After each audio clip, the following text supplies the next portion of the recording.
Why did a highly educated socialite withdraw from life to pursue relentless building work on a bizarre rambling mansion for 38 years? In 1886, Sarah Lockwood Pardee Winchester, the childless widow of firearms magnate William Wirt Winchester, had moved from a home in New Haven, Connecticut, and travelled west at the chilling behest of a clairvoyant who claimed to pass on a message from her deceased husband. Here is the story of Winchester House, built by one tormented soul and haunted by many more.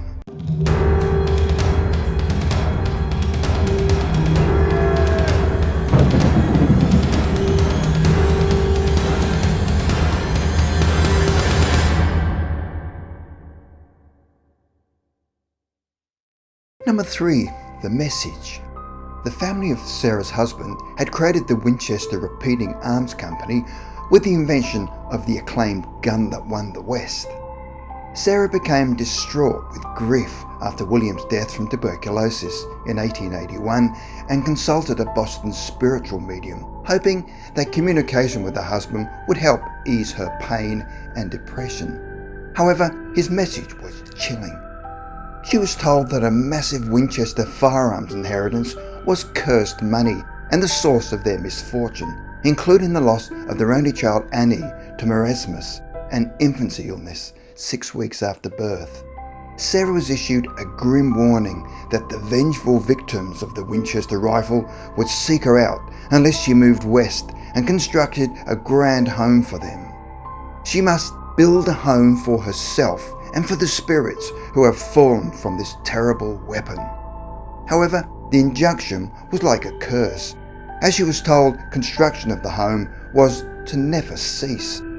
The medium warned Sarah that as long as she continued building, she would live, but as soon as the work stopped, she would lose her life. Number 2. The House. In fear of this prophecy, Sarah moved west and in 1884 purchased an unfinished 8-room farmhouse in the Santa Clara Valley, California. She commenced possibly the world's longest home renovation, funded by a massive wealth, employing a team of carpenters who worked split shifts night and day, 7 days a week and 52 weeks of the year. Sarah's plan was to create a home for departed souls, placating any who were seeking revenge or to do her harm.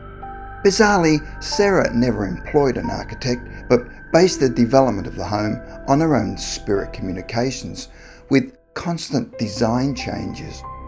Rooms and floors were added and extended haphazardly, and the house grew to a rambling 7-story monolith. The ad hoc construction and Sarah's obsession with ghosts resulted in strange anomalies and dysfunctional aspects, such as doors and stairs leading nowhere, many winding hallways, windows overlooking other rooms, trapdoors and secret passages.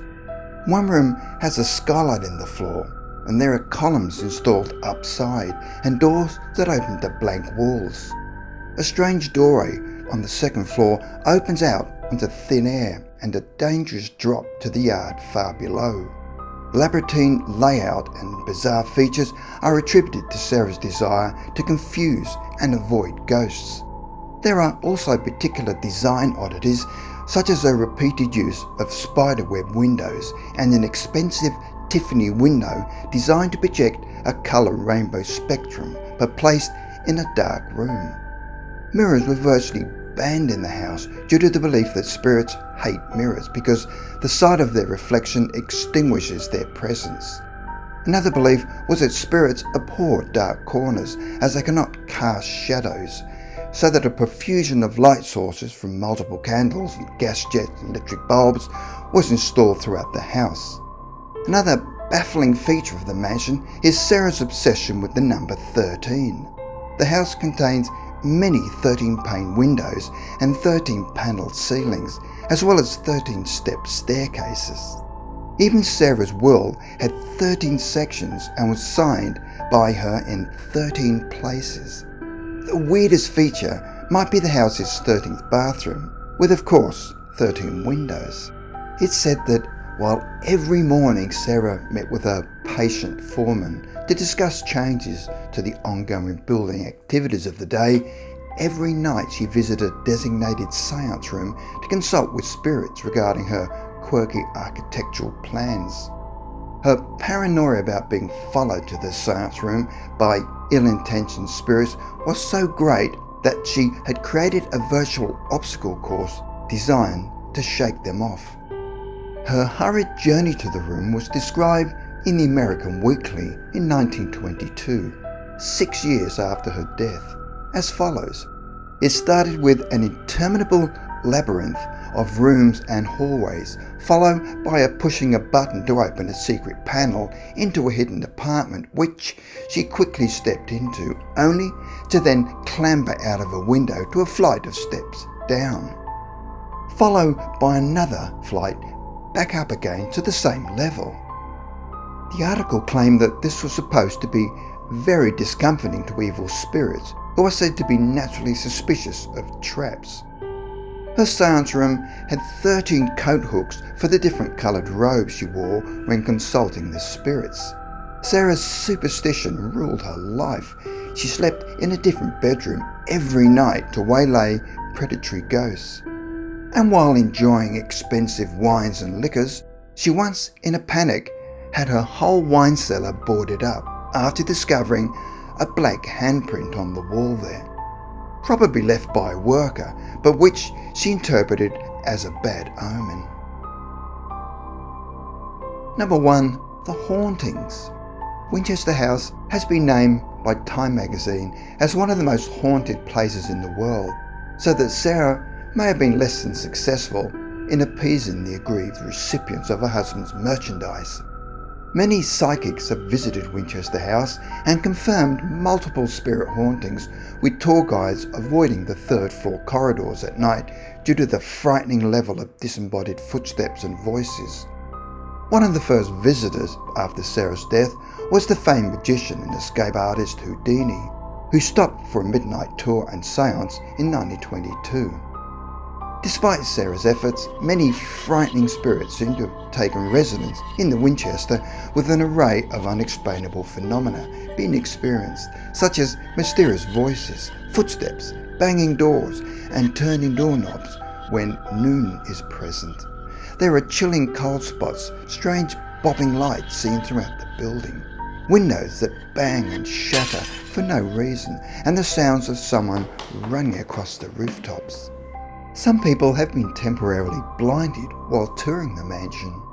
However, Sarah Winchester herself is one of the spirits said to now haunt Winchester House, and has been occasionally witnessed by staff and visitors to the now tourist attraction. In 1906, Sarah was trapped in her favourite bedroom, called the Daisy Bedroom, during a major San Francisco earthquake which reduced the house to its now 4 stories. Sarah had to be dug out of the rubble, and heavy sighs can sometimes be heard coming from this room. There have also been sightings of a dark figure, great balls of red light, and 2 servants clad in period clothing, a man and a woman who were staring at the investigators in the same bedroom.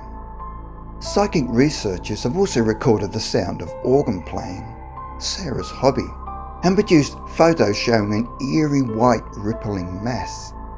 Sarah's small figure, dressed in black, has also been sighted outside in the grounds. Living caretakers at the house have reported many odd and sleep-depriving phenomena. A black-haired handyman is often seen pushing a wheelbarrow into the grand ballroom or repairing the fireplace in there. Other presences are sensed in the great room, with the gold and silver chandelier sometimes seen swinging by itself. A ghost who has become known as Clyde has been sighted in the basement, always by the old coal chute. The so-called Hall of Fires is another hotbed of psychic activity. One restoration worker was up a ladder there when he felt a tap on his shoulder and turned to see no one there. On resuming his work, he felt a hand pressing heavily on his back and hastily left the area. Sarah passed peacefully in her sleep, aged 82, and the workers immediately downed tools, even leaving nails half hammered in. If you have a chance to visit Winchester House, make sure you stay close to the tour group.